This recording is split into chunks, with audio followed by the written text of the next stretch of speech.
Assalamualaikum warahmatullahi wabarakatuh. Selamat pagi dan salam sejahtera untuk kita semua. Saya, Diah Retno Suyakti, akan mempresentasikan tentang hubungan agama Islam dan ilmu pengetahuan.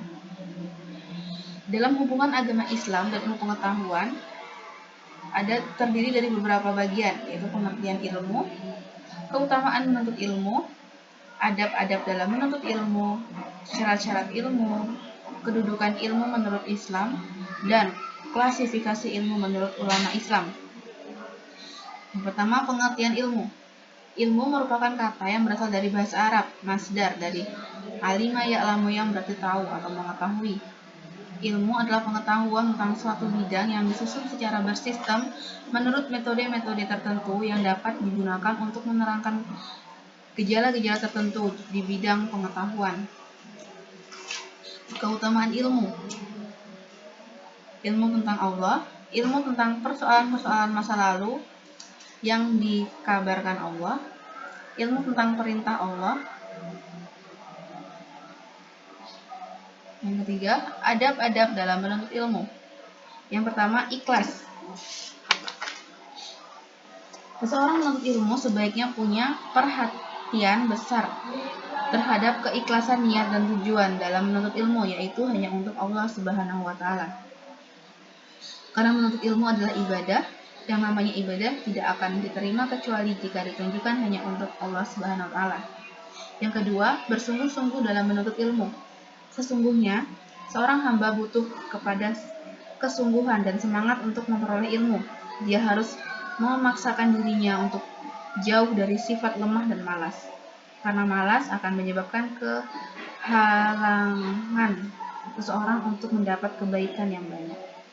Yang ketiga, meminta pertolongan kepada Allah. Ini adalah perkara penting yang harus diperhatikan oleh seseorang dalam menuntut ilmu. Bahkan perkara ini adalah dasar yang harus ada dalam diri kita. Yang keempat, pengamalan ilmu. Seseorang dalam menuntut ilmu harus punya perhatian serius terhadap perkara pengamalan ilmu. Karena tujuan dari menuntut ilmu adalah untuk diamalkan. Oleh sebab itu, seseorang harus benar-benar berusaha mengamalkan ilmunya. Adapun jika yang dilakukan hanya mengumpulkan ilmu namun berpaling dari beramal, maka ilmunya akan mencelakakannya.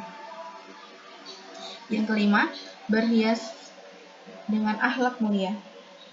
Seorang berilmu sebaiknya menghiasi dirinya dengan akhlak mulia, seperti lemah lembut, tenang, santun, dan sabar. Yang keenam, mendakwahkan ilmu. Jika seorang penuntut ilmu mendapatkan taufik untuk bisa mengambil manfaat dari ilmunya, hendaknya ia juga bersemangat untuk menyampaikan ilmu dan mengajarkannya kepada orang lain. Selanjutnya, syarat-syarat ilmu. Syarat-syarat ilmu. Yang pertama, objektif. Ilmu harus memiliki objektif kajian yang terdiri dari suatu golongan masalah yang sama sifat hakikatnya, tampak dari luar maupun bentuknya dari dalam. Objeknya dapat bersifat ada atau mungkin ada karena masih harus diuji kebenarannya. Dalam mengkaji objek yang dicari adalah kebenaran. Yang kedua, metodis. Metodis adalah upaya-upaya yang dilakukan untuk meminimalisasi kemungkinan terjadinya penyimpangan dalam mencari kebenaran. Konsekuensinya, harus ada cara tertentu untuk menjamin kepastian kebenaran. Sistematis dalam perjalanannya mencoba mengetahui dan menjelaskan suatu objek. Ilmu harus terurai dan terumuskan dalam hubungan yang teratur oleh logis dengan bentuk suatu sistem yang berarti secara utuh, menyeluruh, terpadu, dan mampu menjelaskan serangkai sebab akibat yang menyangkut objeknya. Yang keempat, universal. Universal adalah kebenaran yang hendak dicapai.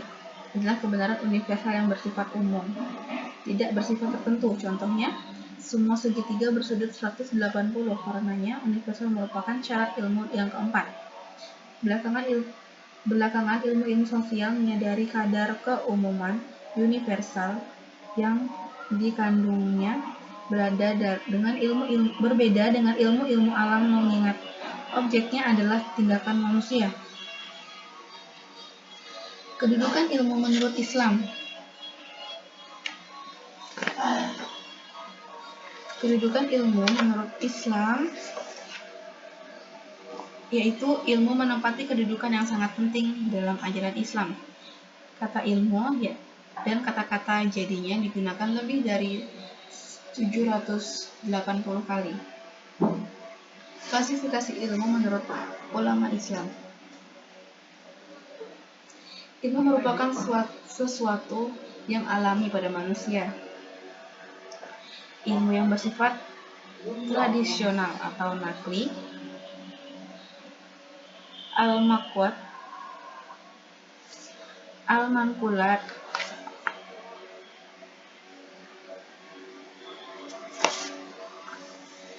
al-maqulat, al-maksyufat, dan ilmu al-husli, ilmu al-huduri.